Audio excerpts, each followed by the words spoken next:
여러분 예성 소망찬들을 위해서 많이 기도해 주고 축복해 주면 좋겠습니다. 예배드리러 가야 되니까 하셔도 됩니다.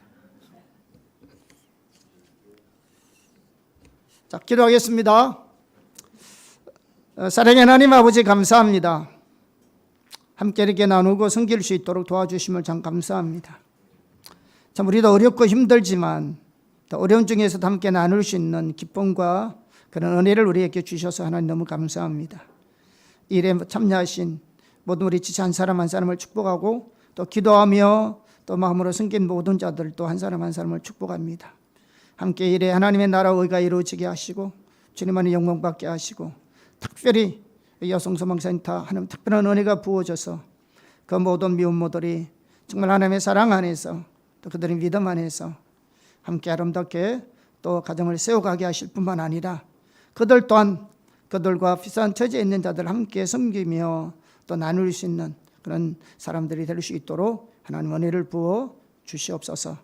또 가지가지 예물을 드리는 손길도 하나님 기억하시고 또 이름 없이 빚도 없이 섬기는 손길들 기억하시고 하나님의 돕는 은혜가 함께 하시고 하나님의 거룩한 영광이 드러나게 하시고 그들 가운데 그들 통해서 놀라신 하나님의 나라와 의가 이루어지게 하여 주시고 또 하나님 그들의 삶의 모든 영역의 필요를 채우시고 하나님과 함께 동행하여 주시고 인도하여 주시옵소서.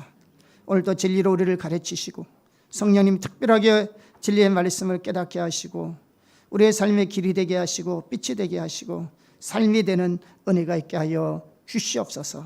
감사합니다. 주님 사랑합니다. 예수님 이름으로 축복하며 기도합니다.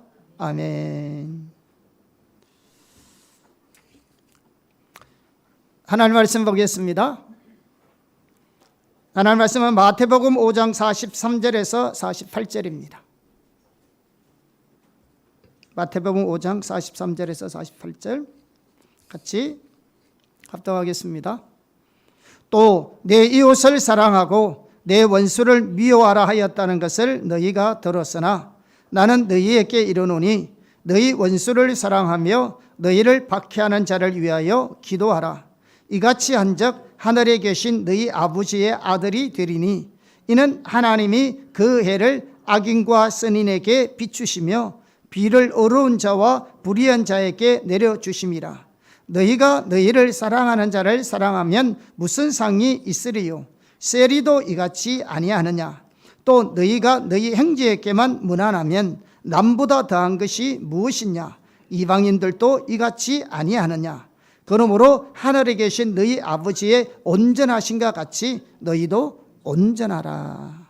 아멘. 우리가 계속해서 관계 중심 전도를 살펴보고 있습니다.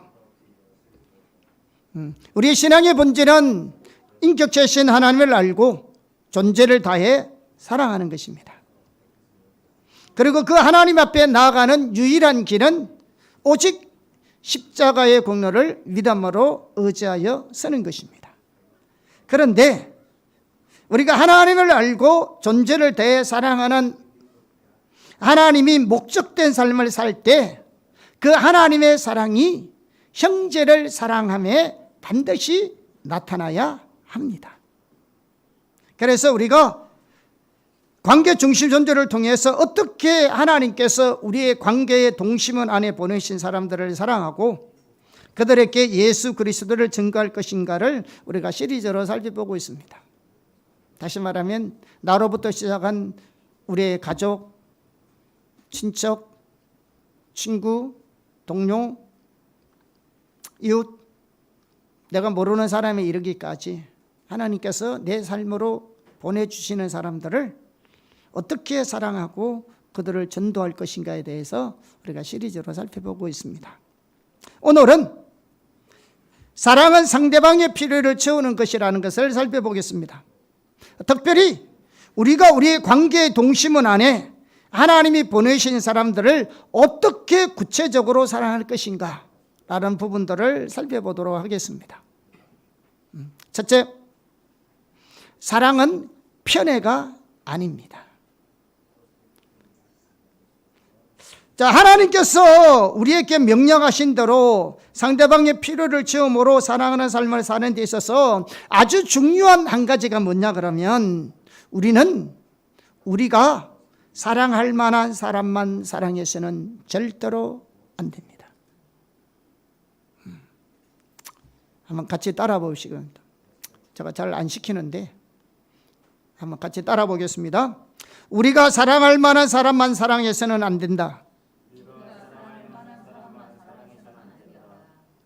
이게 아직까지 이 단어가, 이 전체가 머릿속에 안 들어오는가 보자. 이게 한 문장으로. 우리가 사랑할 만한 사람만 사랑해서는 절대로 안 됩니다. 여러분, 사랑은 가족끼리도 사랑은 편애하면 안 되잖아요. 누굴 사랑하고 누구 미워할 수는 없잖아요. 하나님의 사랑으로 다른 사람을 사랑할 때도 사랑은 편애가 아닙니다. 우리는 이렇게 하기 쉽잖아요. 나에게 잘해주는 사람,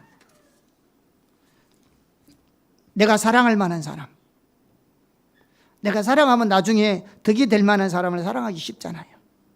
반면에 나이가 가치가 되는 사람, 만날 나에게 어려움만 주는 사람, 상처만 주는 사람, 이런 사람 사랑하기 쉽지 않습니다.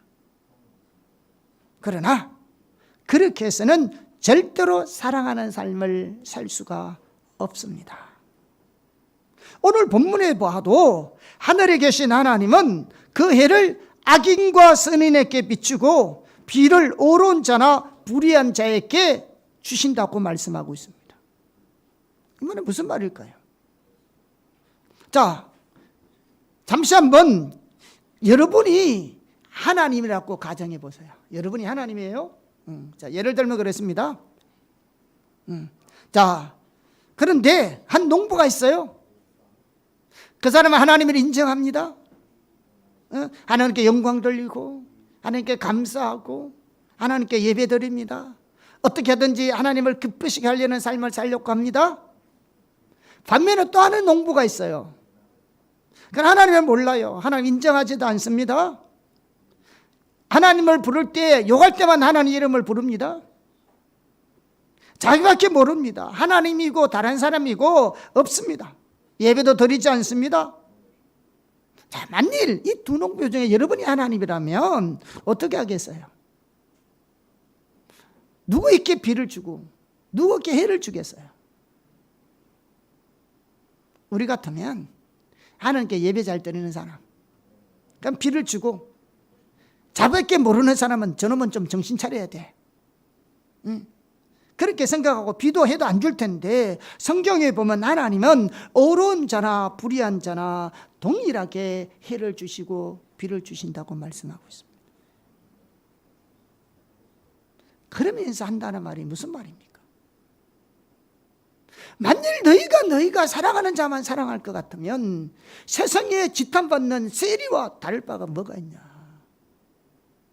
네가 좋아하는 사람만 사랑할 거고 너 형제들만 사랑할 것 같으면 세상 사람들하고 다를 바가 뭐가 있냐?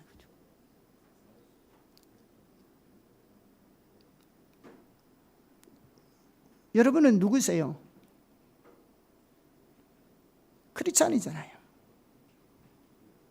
우리는 하나님을 믿는 자들이잖아요. 나는 예수 믿는 사람이잖아요. 우리 하나님의 자녀이잖아요. 만약에 세상 사람 가운데, 안 믿는 우리 형제나 가족 가운데 예수 믿는다는 내가 어떤 의미가 있을까요?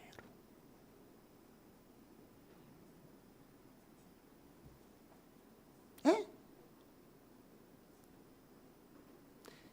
안 믿는 사람들 가운데 예수 믿는 나는 어떤 사람이냐고요.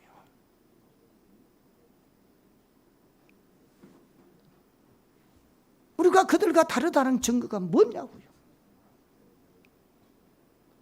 많은 것이 있지만 그 중에 하나가 뭐냐? 우리는 사랑함에 있어서도 사랑할 만한 사람만 사랑해서는 절대로 안 된다고 말하고 있는 것입니다. 그럼 누구를 사랑해야 되느냐? 잘 들으세요. 그들이 사랑할 만한 사람이건 아닌 건 간에 하나님께서 우리의 삶 속에 보내신 자를 사랑해야 하는 겁니다. 가장 먼저 가족을 우리 가운데 보내주셨고요, 친척들을 우리 가운데 보내주셨고요, 내 주변의 친구와 동료들을 보내주셨고요, 비록 내가 알지 못하는 사람이라 할지라도 하나님 내 주변에 있는 사람들은 다 뭐냐, 하나님이 우리에게 보내주신 사람들이에요.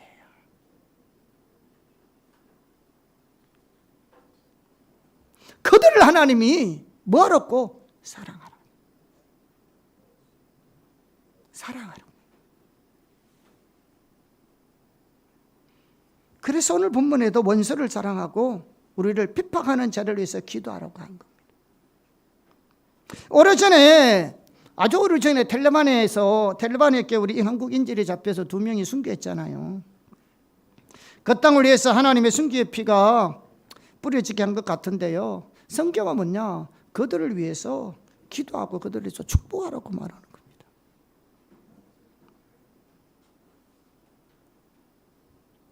그런데 어떻게 이런 자를 사랑할 수 있을까요? 그래서 이런 자들을 사랑하려면 기도 없이는 불가능합니다. 하나님의 보내시는 사람들을 사랑하려면 기도 없이는 불가능합니다. 왜냐하면 우리의 관점으로 볼 때 하나님이 우리의 삶 속에 보내는 사람은 항상 우리가 사랑할 만한 사람이 아니기 때문에 그렇습니다.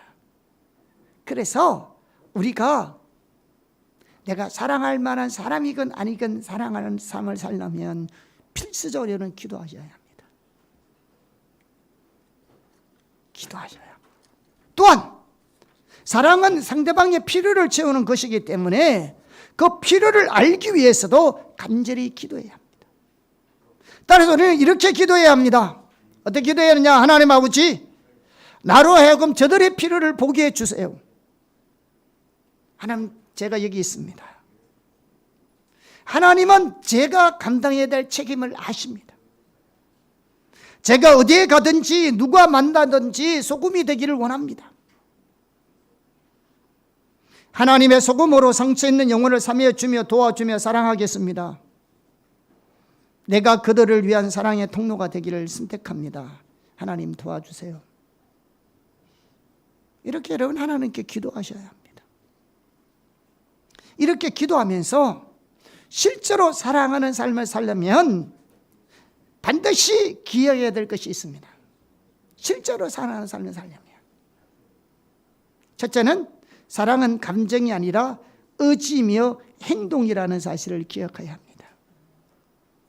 우리가 하나님께서 말씀하신 대로 우리의 관계의 동심을 안에 보내신 사람들을 사랑할 수 있기 위해서 반드시 기억해야 할 한 가지가 뭐냐 그러면 사랑은 감정이 아니고 의지라는 것입니다. 사랑은 감정이 아니고 의지라는 말은 사랑하는 데 있어서 감정에 의존하는 것이 아니라는 겁니다. 사랑은 의지요 행동입니다. 사랑하는 마음이 생겨서 사랑하는 것이 아니라는 겁니다. 사랑해야 되기 때문에 사랑하는 것입니다.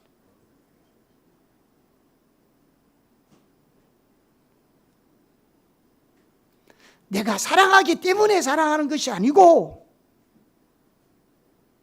사랑해야 하기 때문에 사랑하는 겁니다. 오늘 좀 어렵네. 자, 성경에는 사랑이라고 번역된 헬라어가 크게 3가지가 있습니다. 크게 나누면 4가지 되지만 크게 많이 사용된 단어가 3가지 사용되어 있습니다. 첫째가 뭐냐? 우리가 잘 아는 에로스입니다. 남녀 간의 열정적인 사랑입니다. 성적인 관계도 여기에 포함되어 있습니다. 이 에로스 사랑 자체가 잘못된 것이 아닙니다. 하나님이 주신 고익한 사랑입니다. 그런데 이 사랑은 반드시 결혼 안에서 부부관계 내에서만 이루어져야 합니다.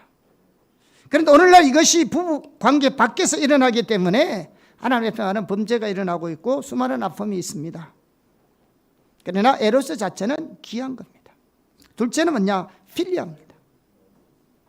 필리아는 관계의 질이 강조되는 사랑입니다. 어떤 사람과 함께 있고 싶어하고 어떤 사람에게 호감이 가는 사람이 있습니다. 그래서 나는 당신을 좋아해 이렇게 말할 수도 있습니다. 이 사랑도 좋은 사랑이에요. 그런데 거기는 감정과 정서가 개입되어 있습니다. 그러나 하나님께서 우리에게 명령하신 사랑은 여기에 머물러 있기만을 원하지 않습니다. 에로사랑도 좋고 필로스도 좋고, 우리가 뭐 가족 간의 사랑, 스토로게도 좋고, 여러분 가족 사랑도 귀해요.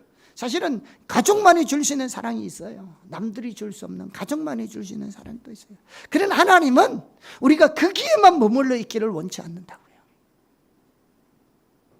우리가 여기에만 머물러 있게 되면 우리의 사랑은 뭐냐? 감정에만 머물러 있게 됩니다.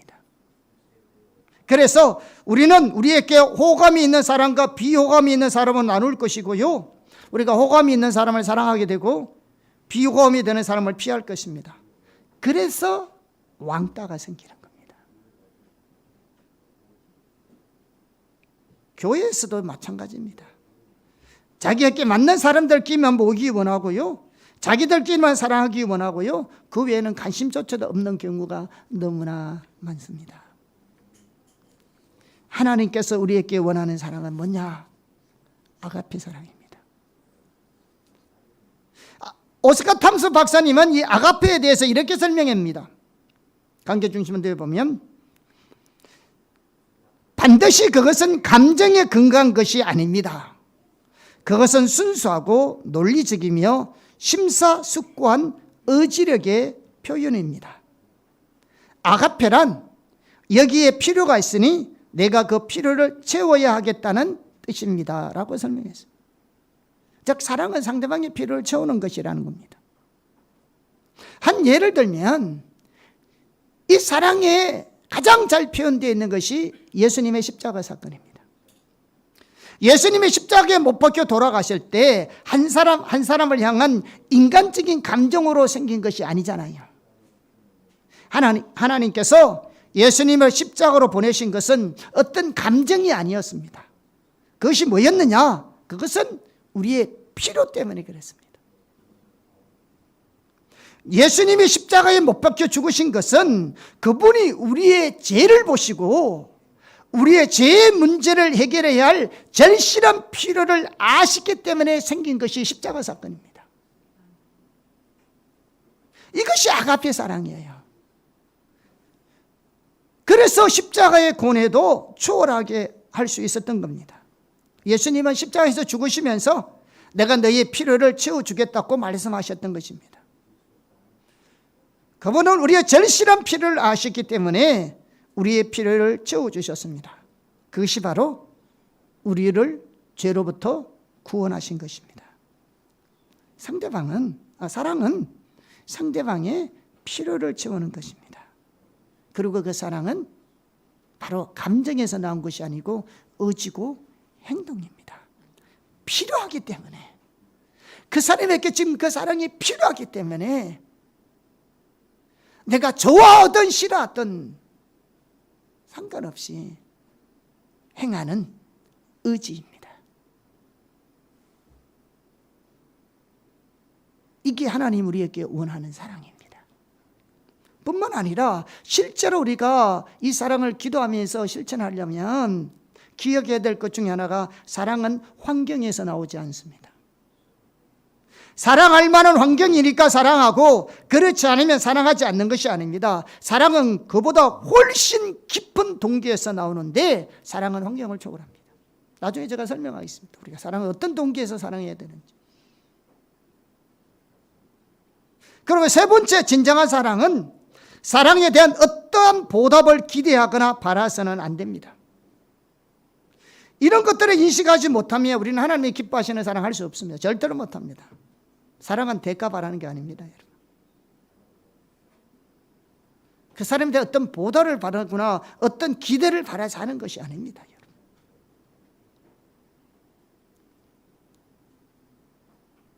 반드시 기억하십시오. 그래야만이 진정한 사랑을 할 수 있습니다. 그러므로 우리가 첫 번째 우리가 기억해야 될 것은 사랑은 편애하는 것이 아닙니다. 아멘. 여러분, 사랑에 편애하면 안 됩니다. 둘째, 하나님의 약점과 우리의 반응. 우리가 하나님의 사랑의 통로가 되기를 원하고 또 하나님이 우리를 통해서 사랑으로 상대방을 구원하고 치유하고 사매고 만지시기 위해서 우리 자신을 하나님께 드리고 기도하면, 그다음 어떤 일이 일어나면 하나님께서 환경을 움직여 주셔서 하나님이 구원하시고 만져주시고 치유하시고 회복하기를 원하시는 사람들을 우리의 관계 가운데로, 환경 가운데로 불려드립니다. 이것을 하나님이 하십니다. 하나님의 섭리, 계획, 약정, 하나님의 이렇게 이 일을 하십니다. 그런데 여기서도 문제가 뭐냐 그러면, 하나님께서 치유하시고 회복시키시고 구원하시고 만지시기를 원하시는 기 위해서 그 사람들을 우리의 환경 가운데로 불러들일 때에 그 사람들이 그 모두가 우리가 사랑할 만한 사람이 아니라는 것입니다. 사랑할 만한 사람만을 우리 가운데 불러들이는 것이 아니라는 것입니다. 이야기죠. 그래서 이때 중요한 것이 뭐냐 그러면, 이렇게 하나님께서 하나님이 만지기 원하는 자를 환경을 주장해서 우리 관계 가운데로 불러들였을 때에 우리가 성령님께 민감해서 우리 자신을 내려놓고 하나님이 기뻐하시는 아가페적인 사랑으로 반응을 보여야 합니다.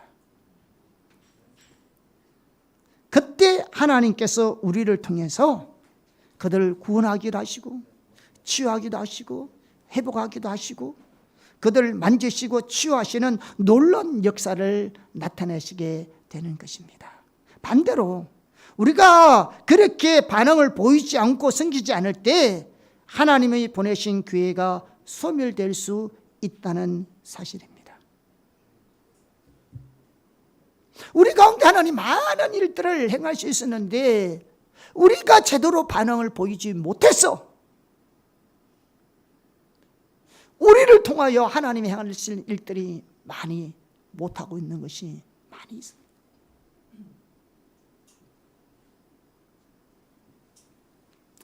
자, 여기에 대한 관계중심 전도책에 보면 좋은 예가 나옵니다. 아주 귀한 예인데요.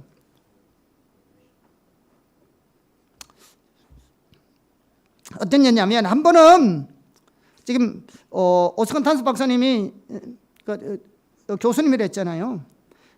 한 번은 수업 시간 이후에 제일이라는 학생이 탐슨 박사님을 찾아왔습니다. 그러면서 교수님의 강의를 들으니까 점점점 어려워지는 것 같습니다. 여러분 그거 아세요? 여러분이 하나님의 말씀을 듣고 그 말씀대로 실천하려고 하면 어려워요. 그런데 실천하지 않으려고 하면 절대로 어렵지 않습니다. 그냥 듣고 흘러보내면 되니까. 그 앉아서 목사님 말씀 그냥 듣고 하나님 은혜롭게 했네 이렇게 끝나면 돼요. 그런데 그 말씀을 듣고 내 삶에 적용하려고 한다 그러면 사실은 쉽지 않아요. 그냥 앉아서 듣고 오늘 목사님 말씀 은혜롭다 이렇게 하고 그냥 가서는 또 예전처럼 여러분의 마음대로 살면 하나님 말씀이 전혀 부담스럽지도 않고 하나님 말씀이 어렵지도 않고 그래요. 그런데 그 말씀을 들을 때 그렇게 살려고 결단하고 작정하면 절대로 쉬운 게 아닙니다. 여러분은 어떠세요?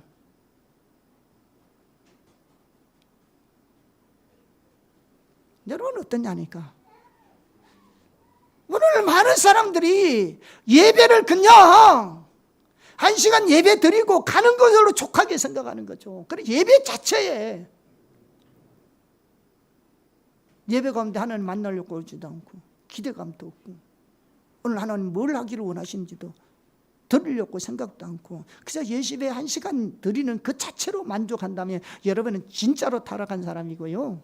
여러분의 신앙은 진짜 형식적인 사람입니다. 그 신앙 아니에요. 종교생활하고 있지. 그 신앙생활 아니라니까요. 종교생활 하는 거라니까요.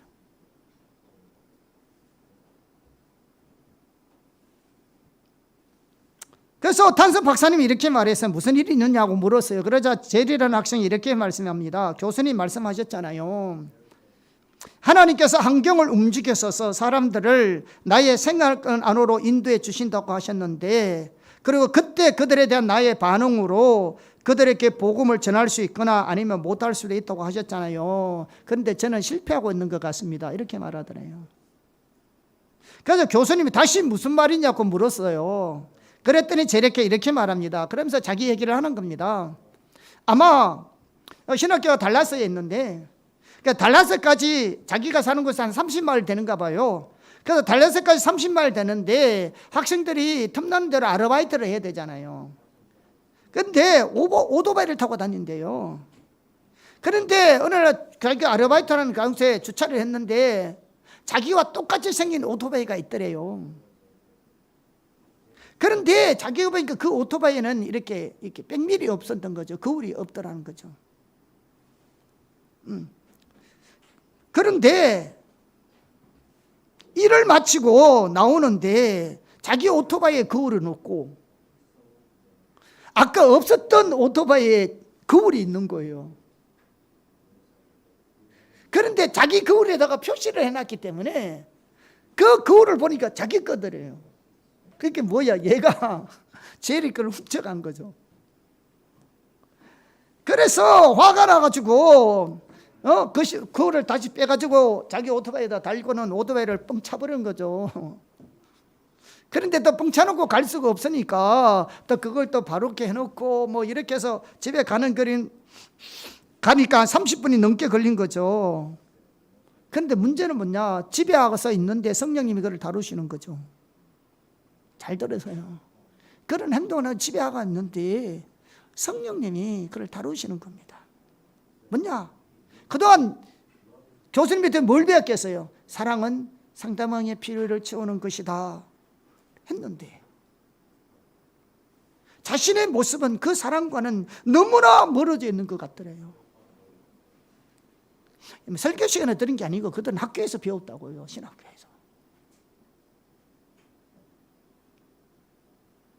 그래서 낙심이 되는 거죠. 그래서 교수님을 찾아온 겁니다.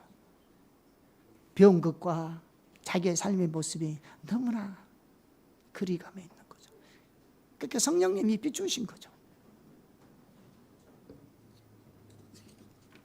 그래서 교수님 물었습니다. 그래서 성령님 뭐라고 하시던가요? 그러니까 주엘이가 한 달에 교수님 그럴 줄 알았어요 하면서 문을 쾅 닫고 나가버리더래요. 그것이 금요일날 수업이었답니다. 그 다음 주 수업 시간에 되었는데 제리가 왔습니다. 그러면서 다음과 같이 간증을 하는 겁니다. 제리가 그 다음 주에도 일하러 갔는데 그 오토바이 그 자리에 있는 겁니다. 그래서 속으로 중얼거리기 시작했습니다. 이 사람은 내 사랑하는 친구다. 하나님이 이 사람을 내 삶의 영역에 보내셨다. 사랑은 상대방의 필요를 채우는 것이다. 이렇게 속으로 하나님께 기도하는 것. 그리고 그 거울을 훔쳐가는 것을 보니까 이 사람의 필요가 거울인 것 같더래요. 그래서 오토바이 가게에 가가지고 거울을 사다가 그 사람에게 거울을 달아줬대요. 그리고는 메모를 한 장 남겼습니다. 뭐라 썼냐면 나는 당신이 내 거울을 가지고 간 것을 알고 있습니다. 당신의 오토바이를 발로 찬 것도 나였습니다. 그런데 나의 주님이신 예수 그리스도께서 나의 이런 태도를 기뻐하지 않으셨습니다. 이렇게 메모지를 남겼습니다. 그러다 그 메모지에다가 자기 전화번호를 적어놨습니다. 그런데 그날 밤에 그 사람에게서 전화가 온 겁니다. 그러면서 그가 이렇게 말합니다. 내가 그동안 많은 도둑질을 했는데 이런 반응을 받아본 것은 처음이라는 거죠. 그러면서 함께 할 수 있느냐고. 그래서 제리가 그날 밤에 그 사람을 자기 집으로 초청했고요. 그 밤에 복음을 전했고요. 그 밤에 그 사람이 예수를 믿었습니다.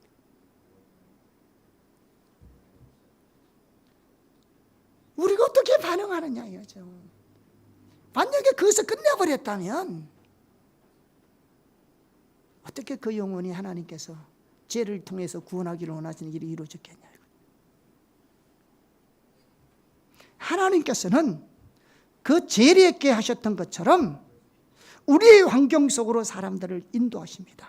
하나님이 주도권을 가지고 인도하시면, 항상 하나님이 주도권을 가지고 인도해서요, 내가 원하는 사람을 데리고 오는 게 아니고 하나님께서 주도권을 가지고 우리 환경 속으로 나에게로 보내신다고요.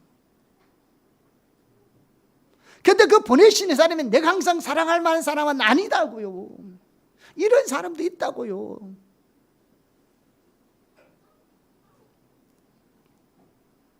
그러나 하나님은 우리를 통해서 하나님의 사랑이 그들에게 전달되어서 그들을 구원하고 치유하고 회복시키기 위해서 인도하시는 겁니다. 이때 우리가 어떻게 반응하느냐에 따라서 그 하나님의 뜻이 이루어질 수도 있고 그 하나님의 계획이 무산될 수도 있습니다. 무산될 수도 있습니다. 어떤 사람은 이런 얘기 들으면요, 이렇게 생각할지도 모릅니다. 그거 손해보는 거 아니냐고, 비현실적인 것이 아니냐고. 세상적인 눈을 보면 그렇습니다. 근데 우리는 누구냐고요? 우리는 크리스찬입니다. 세상적인 관점에서는요, 눈은 눈으로, 이는 이로 해야 됩니다. 오른팔을 갖다 대면 왼팔을 한 대 때려야 됩니다. 그것이 직성이 풀리잖아요. 근데 주님은 뭐라고 말합니까? 오른팔을 때리면 뭐라고요? 왼팔도 돌려대라. 누가 내게 오리를 가게 하거든 심리까지 가져라. 여러분, 그 당시 이스라엘 백성들은 로마의 속국으로 있었습니다. 그래서 법적으로 로마 군인들이 이스라엘 백성들에게 부탁하면 의무적으로 오리를 가야 돼요. 1마일 오리를 가야 돼요. 자기 일을 하다가도 들고 가라면 들고 가야 돼요.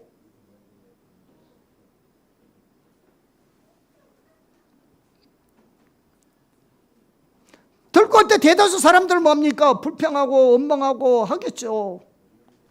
때때로 욕하고 오리 딱 가져 뭡니까? 오자말자 뜨거운 물건을 집어던지시면 내팽개치고 갈 거 아니요. 누가 그거 좋아서 하겠어요? 이때 주님 하신 말씀 뭐냐? 너 그렇게 하지 마. 기쁨으로 들고 가고 적극적으로 할 뿐만 아니라 뭐다, 오리까지 가려거든 뭐다, 배너도 가져라, 심리까지 가져라. 그런 로마 군이 이상하게 생각할 거 아니냐? 그것이 바로 네가 하나님의 아들이라는 증거야. 네가 세리와 이방인들, 세상 사람과 안 믿는 사람과 다르다는 이유야. 그게.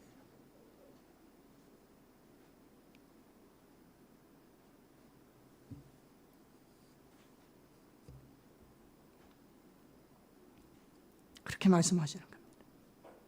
이처럼 하나님께서 우리 환경을 조성해서 하나님이 만지시기를 원하는 자들을 우리의 삶 속으로 보내십니다. 아마 하나님께서는 우리의 삶 속에 수없이 이런 일을 해왔을 겁니다. 수없이 왔을 겁니다.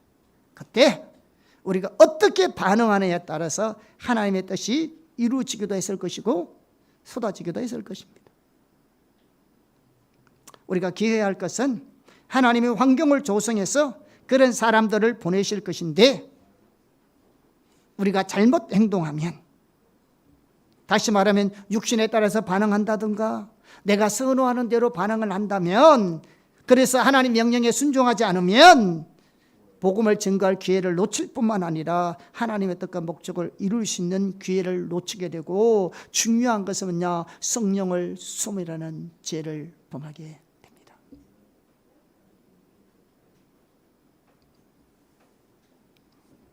그러므로 우리가 하나님께 민감하게 반응하는 사람이 되기를 축복합니다. 하나님께 민감하게 반응해야 돼요. 우리는 호불호를 따져가면서 사랑을 실천하는 자가 아닙니다. 마지막으로 셋째, 쉽지 않잖아요, 이 사랑이. 그렇잖아요. 내가 좋아하는 사람은 괜찮은데 별로 비호감이고 싫어하고, 또 싫어할 뿐만 아니라 내 스타일이 아닌 것만 아니라 나에게 상처를 주고 아픔을 주고, 이런 사람을 또 사랑한다는 건 정말로 쉽지 않거든요. 그래서 이러한 사랑들은 하나님의 자원으로만 사랑할 수 있습니다. 이렇게 내가 할 수 있는 영역이 아니라 이거는 하나님의 자원으로만 사랑할 수 있습니다. 지금까지 우리가 살펴보고 있는 이런 종류의 사랑, 제가 여러분에게 말씀하고 있는 이 사랑은 우리 자원으로는 절대로 가능하지 않습니다. 우리 자원으로 하려고 하니까 그동안 못 해왔는 것입니다. 우리의 자원으로 이런 반응을 하려니까 못하는 겁니다. 왜냐하면 이런 방법이 틀린 것이었습니다. 출발이 잘못된 거야. 어떤 사람은 남들보다도 훨씬 더 이타적인 사람들이 있습니다. 살다 보면 상대방에 잘해주기 원하는 사람들이 있습니다. 자기 이성에서 남들을 섬겨주는 사람이 있고요, 집안 식구들은 쫄쫄 굶는데 남들에게는 잘해주는 사람이 있습니다. 그러면 안 돼요. 사실은 이처럼 잘해주는 사람이 있을지는 모르지만 자기 자원으로 사랑하면요 절대로 오래가지 못합니다. 멀지 않아 고갈됩니다. 여러분 대부분 해보세요. 여러분 10년까지 해보세요. 고갈 안 되는 거. 고갈돼요. 여러분 아무리 내 부모님이라도요 병원에 있으면요 누구 말 따나 3년 이상 효자 없다 하잖아요. 병수발 하다 보면. 다 우리 자원으로 하는 거는 힘들어요. 상대방에게 잘 해주었는데 상대방이 인정해 주지 않아요. 기대했던 반응이 나타나지 않습니다. 효과가 빨리 안 나타납니다. 그래 되면 우리는 뭐냐? 속에는 쓴뿌리가 생깁니다. 원망이 생기고요, 환멸감이 느끼게 되고요, 그러다 보면 사람에 대한 실망과 낙심과 좌절만 남게 됩니다. 그러다 보면 오히려 좋은 관계가요 금이 갑니다. 성김에 있어서도 마찬가지입니다. 자기 자원으로만 성기를 하면 오래가지 못합니다. 탈진하게 됩니다. 속으로부터 사람에 대한 실망과 원망과 낙심과 불평만 가득합니다. 왜냐하면 자기 자원을 섬겨서 그래요. 우리는 하나님의 자원으로 섬겨야 합니다. 그러면 하나님의 자원으로 섬긴다는 말이 무슨 말이냐? 하나님의 자원으로 섬긴다는 말은 먼저는 우리를 향한 하나님의 사랑으로 섬긴다는 말입니다. 그리고 그 사랑에 반응해서 하나님께 대한 우리의 사랑으로 섬기는 것을 말합니다. 자, 무슨 말인지 제가 예를 들어 설명하겠습니다. 요한복음 21장에 보면 베드로가 예수님을 배반한 난 후에 갈릴리로 가서 고기를 잡잖아요. 그때 부활하신 예수님이 갈릴리 바닷가로 찾아오셨습니다. 그리고 베드로에게 예수님이 3번씩이나 똑같은 질문을 하잖아요. 네가 나를 사랑하느냐? 네가 나를 사랑하느냐? 네가 나를 사랑하느냐? 그때 베드로가 대답합니다. 내가 주를 사랑하는지 주께서 아십니다. 그래서 주님은 내 어린 양을 먹이라, 내 양을 치라, 내 양을 먹이라 이렇게 말씀하셨어요. 자, 이 예를 여러 각도에서 설명할 수 있어요. 그런데 그 중에 중요한 한 가지가 뭐냐 그러면 우리가 양을 치고 양을 먹이고 양들을 섬기는 일이 어디에서 나와야 하는가를 명확하게 보여주고 있습니다. 다시 말하면 다른 사람을 섬기고 사랑하는 데 있어서 그 모든 일이 어디에서 나와야 하는가를 설명해 주고 있는데 그게 바로 뭐냐? 예수님을 향한 사랑에서 나와야 한다는 것입니다. 우리가 가족이든 내가 모르는 사람이든 좋아하는 사람이든 싫어하는 사람이든 내가 그들을 사랑하고 섬겨야 될 이유가 뭐냐? 내가 주님을 사랑하기 때문에 하는 거예요. 이게 하나님 자원으로 섬기는 거예요. 내 자원으로 하니까 내가 좋아하는 사람만 섬겨야 되고 내가 원하는 사람만 섬겨야 되니까 안 되는 거잖아요.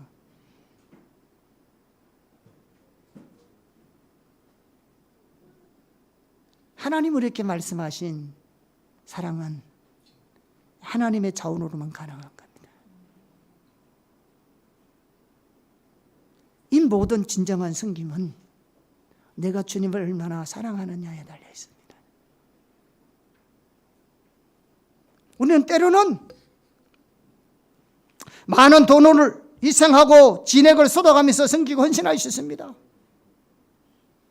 기도로 섬깁니다. 그러나 그렇게 섬긴 데서 상대방이 알아주는 것도 아닙니다. 어떤 사람들은 그것을 오히려 이용하려고 하는 사람도 있습니다. 어떤 때는 그렇게 섬기는데도 결실이 없습니다. 그때 우리는 그런 환경만 보면요, 우리 속에는 배신감, 불신, 원망들이 나타납니다. 그런데 한마디로요, 그러한 섬김은 성경에서 말하는 섬김의 자세가 아닙니다. 여러분, 우리의 헌신과 희생이 불만과 원망을 정당화시켜주지 않습니다.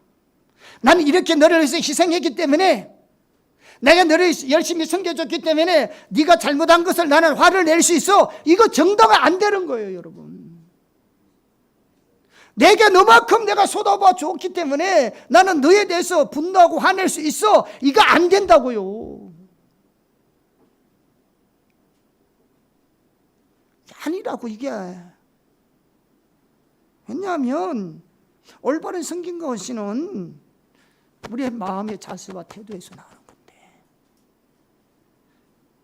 성경에서는 주님 사랑하는 마음으로 하라는 거죠. 그래서 진정한 사랑과 섬김이 언제만 가능하냐? 성경에서 말하는 그런 사랑과 섬김이 언제만 가능하냐면, 하나님이 말할 수 없는 사랑으로 독생자를 십자가에 내어주기까지 우리를 사랑하신 그 사랑에 감격하고 감사해서 우리도 하나님을 사랑하기 원하는 그 토대 위에서 우리의 동심원 안에 있는 사람들, 나라와 백성들을 섬기는 겁니다. 다시 말하면 모든 사랑과 헌신과 섬김의 공통분모, 동기는 하나님을 사랑하기 때문입니다. 우리가 하는 모든 희생과 헌신과 섬김의 배후의 동기는 한 가지밖에 없습니다. 하나님을 사랑하기 때문입니다. 주님을 사랑하기 때문에. 모든 사랑과 섬김의 헌신은 보다 근본적으로 하나님을 사랑하는 것이 될 때 올바로 섬길 수 있습니다. 그렇기 때문에 탄선 박사님도 이렇게 말합니다. 이런 영혼에 대한 관심보다, 여러분 영혼 구원이 얼마나 귀합니까? 그런데 이런 영혼에 대한 관심보다 훨씬 먼저 되어야 할 것이 하나님에 대한 우리의 사랑입니다.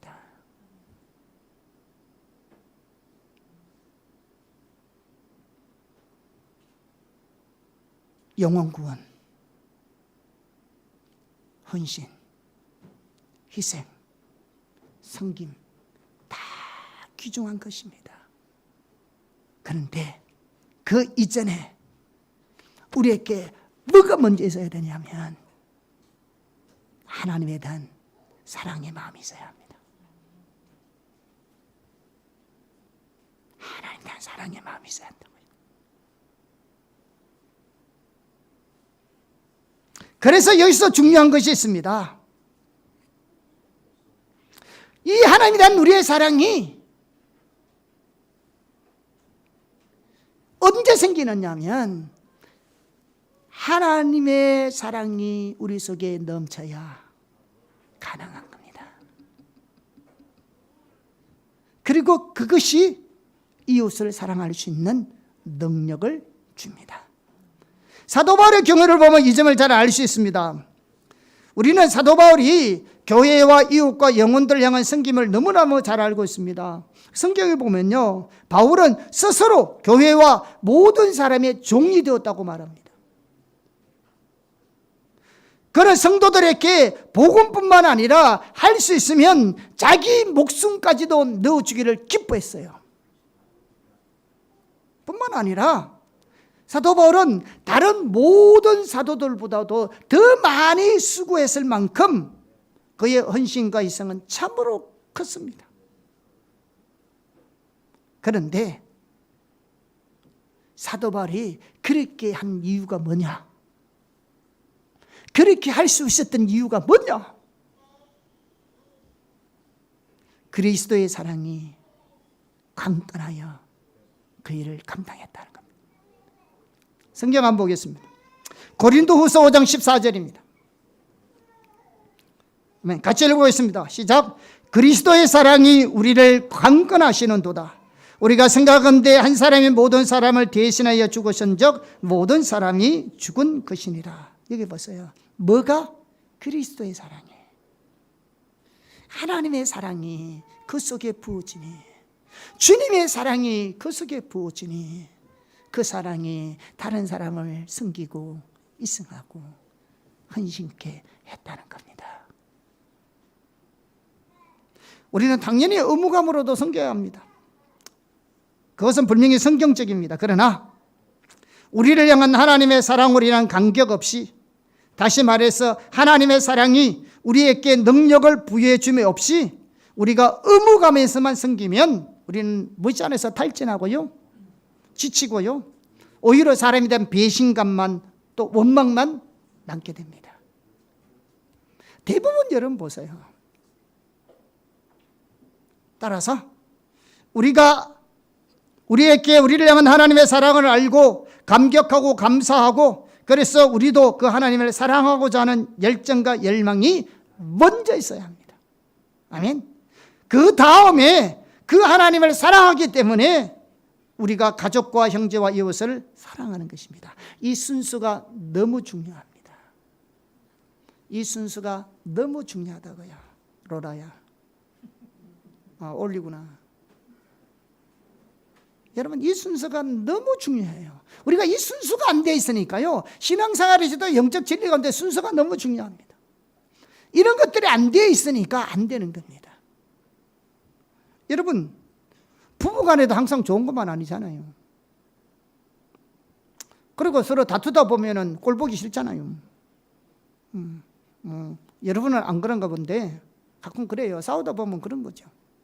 그런데요, 부부간에도 여러분이 하나님을 사랑하는 열정이 있어야 상대방이 어떻게 하든 나는 나대로 하나님의 기준대로 상대방을 사랑하는 것이 가능합니다.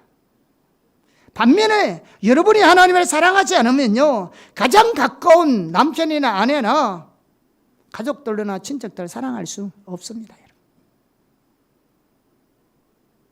오늘날 크리스찬 가정이 왜 깨진 줄 아세요? 하나님을 사랑하는 마음이 없어요. 왜 하나님의 사랑하는 마음이 없는지 아세요? 하나님이 우리를 얼마나 사랑하는지 모르는 거죠. 하나님의 사랑이 우리 마음 가운데 없기 때문에 우리가 하나님을 사랑하지 않을 뿐더러 가장 가까운 사람도 사랑을 못하는 거죠. 아까 얘기했다니까요. 할 때 한다니까요. 그런데 좋을 때나 나쁠 때나 사랑해야 되잖아요. 성경에. 잘해줄 때나 못해줄 때나 사랑해야 되는 거잖아요. 그게 안 된다고요. 하나님이 사랑을 해야 됩니다.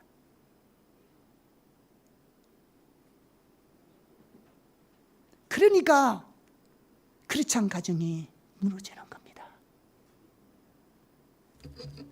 성경이 있음에도 불구하고. 그게 어디냐? 하나님을 사랑하는 마음이 내 속에 없는 거죠. 왜 하나님을 사랑하는 마음이 없느냐? 하나님의 사랑이 내 속에 안 부어진 거죠. 모르는 거죠. 하나님 우리를 얼마나 사랑하는지. 여러분은 좋은 성품만 가지고는요, 절대로 오래가지 못합니다. 장담하지만 여러분의 좋은 선한 성품만 가지고는 절대로 오래가지 못합니다. 우리가 다른 사람을 사랑하고 가장 가까운 가족으로부터 사랑하고 섬기되 하나님의 자원으로 섬겨야 합니다. 아멘. 자, 한 가지 예를 하고 마치겠습니다. 오스간 탄서 박사님이 목회할 때 일입니다. 10대 아이 브렌다라는 아이가 있었어요. 목회할 때 10대 소녀였는데요. 그러니까 머리는 빨간불 들이고 항상 쾌활하게 다니는 아이예요. 한 번은 그 브렌다라는 아이가 목사님 사무실로 뛰어들어와서 어제 앉더니 그저 이렇게 막 우는 척 하는 거죠. 거짓 눈물을 몇 방울 흘리면서 목사님 저는 참 불행합니다 이렇게 말하더래요.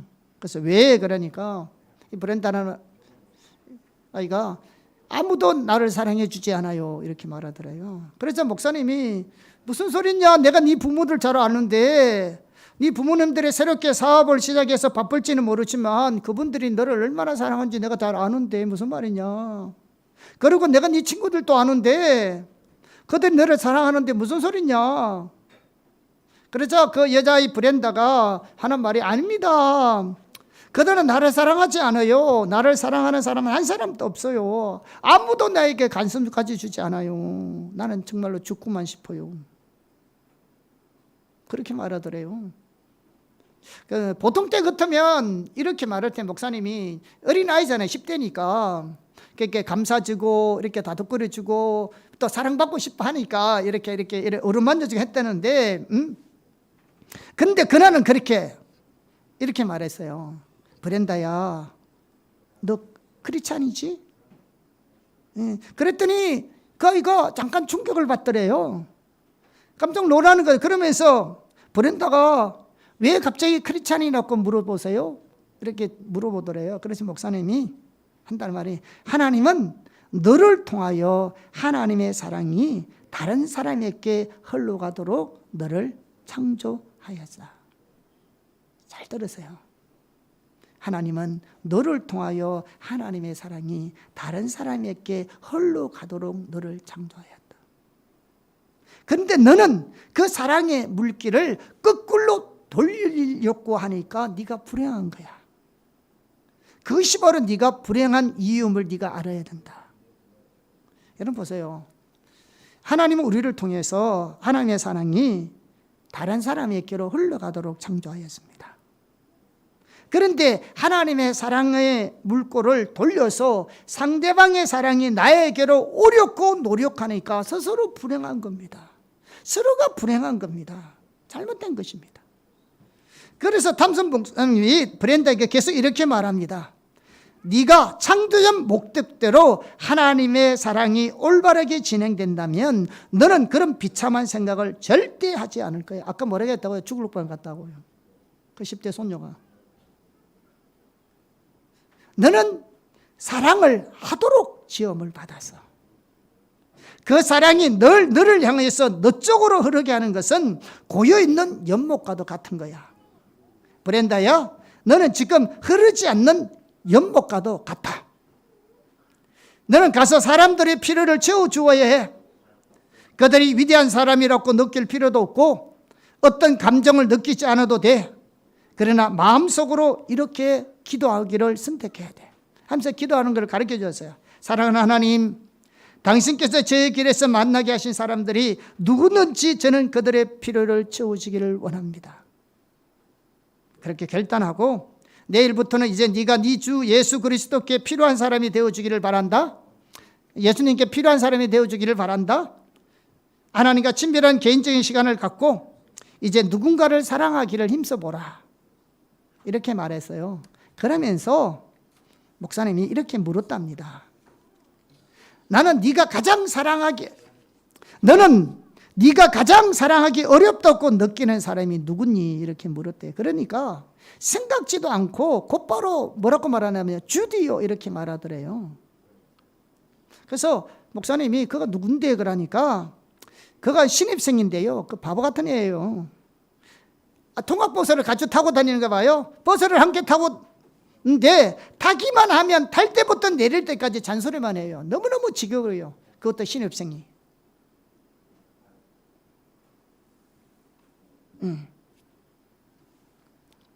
그랬더니 목사님이 그랬대요. 대선배의 그네를 가지고 무지한 신입생에게 하나님의 사랑을 한번 나타내봐라. 나는 약속이 있으니까 나 그만 가볼게 하고 나왔대요. 그리고 그 다음 주일날 브렌다가 교회를 왔습니다. 그럼 목사님께 찾아와서 이렇게 얘기하는 겁니다. 그 주간 목요일 아침에 버스를 탔는데 자리에 앉자마자 주디가 자기 옆으로 오더래요. 앉자마자 이야기를 하는데 아주 미칠 것 같더래요. 이 아이가 미칠 것 같더래요. 그래서 하나님께 기도했답니다. 여러분 보세요. 지금 제가 감정되는 이 샘플들을 잘 보세요. 하나님이 역사가 어떤 사람을 통해서 이루어지는지요. 말씀을 들으면 그 말씀 앞에 반응을 보이려고 결단하는 사람을 통해서 역사가 일어나는 겁니다. 아까 제리에게도 마찬가지고 이 브랜드에게도 마찬가지고. 그래서 그가 그 상황 속에서 하나님께 기도했다. 하나님, 나는 쥐들의 필요를 채워주기 원합니다. 이렇게 기도하면서 가만히 생각해 보니까 자기가 해줄 수 있는 일이라고는 경청하는 일일 것 같더래요. 그래서 주디의 얘기를 주디의 얼굴을 쳐다보면서 그 이야기하는 것을 잘 들어주었답니다. 그런데 그를 쳐다보는 순간에 주디에게서 어린아이 모습이 보이는 겁니다. 10대들일 텐데. 여러 가지 아픔이 보이는 겁니다. 다 하나님이 보이시는 거죠. 그러니까 하나님이 일하시는 거잖아요, 지금. 그래서 그 아픔을 말로 이렇게 쏟아내고 있다는 걸 깨닫게 된 거죠. 그러면서 그 제잘거린 배우의 상처받은 어린 손녀의 모습이 보이면서 하나님의 사랑으로 그를 만져주기 원하는 마음이 생긴 겁니다.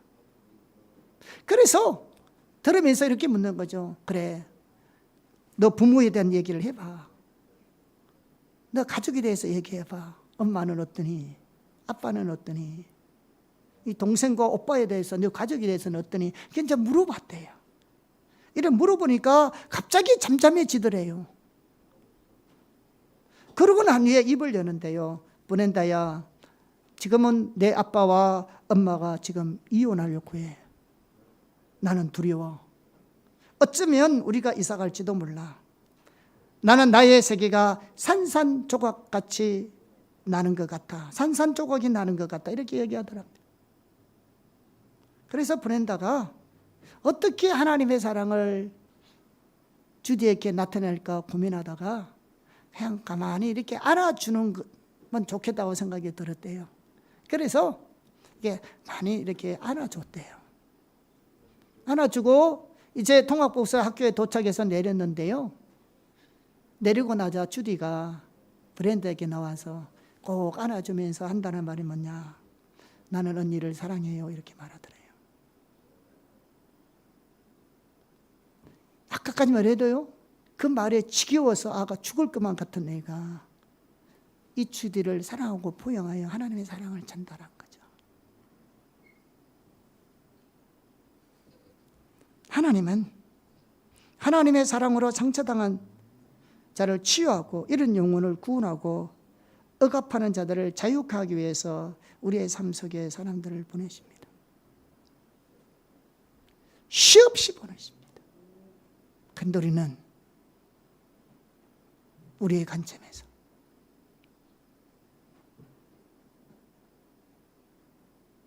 우리는 수없이 잘못된 반응을 보이므로 하나님의 일이 이루어지지 못한 경우가 적지 않았습니다. 여러분, 어떻게 우리가 반응하느냐에 따라서 하나님이 우리를 향한 하나님의 놀라운 계획을 이루실 수도 있지만 반대로 그 기회가 다 쏟아버릴 수 있습니다. 우리의 반응은 하나님의 자원으로 반응해야 합니다. 사랑하는 성도 여러분, 사실 우리가 너무나 많이 내 중심적으로 살아왔습니다. 관계에 있어도 우리는 너무나 우리 중심적으로 판단해 왔습니다. 내가 사랑받기만을 원해왔습니다. 다른 사람들이 나를 위해 희생해 주기만을 원했습니다. 내가 원하는 바만 받기를 원했습니다. 하나님께서 우리의 삶 속에 수많은 사람들을 보냈음에도 불구하고 우리들은 그것에 대해 민감하지 않았고요. 관심을 기울이지도 않았고요. 내 중심적인 모로만 행동해 왔기 때문에 하나님이 우리의 삶 속에 보내신 그 많은 사람들에게 하나님의 구원과 치유와 회복이 전달되어지는 기회가 쏟아 부어졌을 뿐만 아니라 성령을 소멸시키는 죄를 수없이 범해왔을지도 모릅니다. 우리의 신앙은 하나님 중심적인 삶입니다. 그러므로 철저하게 자기 중심적인 삶을 내려놓아야 합니다. 그리고 하나님께서 우리를 통해 하나님의 사랑이 다른 사람에게 흘러가게 하려고 하실 때에 그분께 우리의 삶을 맡기고 믿음으로 순종해 나갈 때 날마다 우리의 삶에서 하나님의 놀라운 은혜를 경험하게 될 줄 믿습니다. 하나님을 사랑하는 마음으로 사랑의 반응을 보이면 살아가는 저와 여러분 되기를 예수님을 축복합니다. 그렇게 하셔야 합니다. 가족부터 하세요. 가장 가까운 사람들부터 하셔요. 사랑은 상대방의 필요를 채우는 것입니다. 그것은 하나님의 자원으로만 가능합니다. 하나님의 사랑이 우리 가운데 더 부어지기를 원하고 더 깨달아지기를 원하고 그 사랑으로 우리가 하나님을 더 사랑하는 마음으로 모든 자들을 섬기며 사랑하는 삶이 되기를 예수님의 이름으로 축복합니다. 아멘.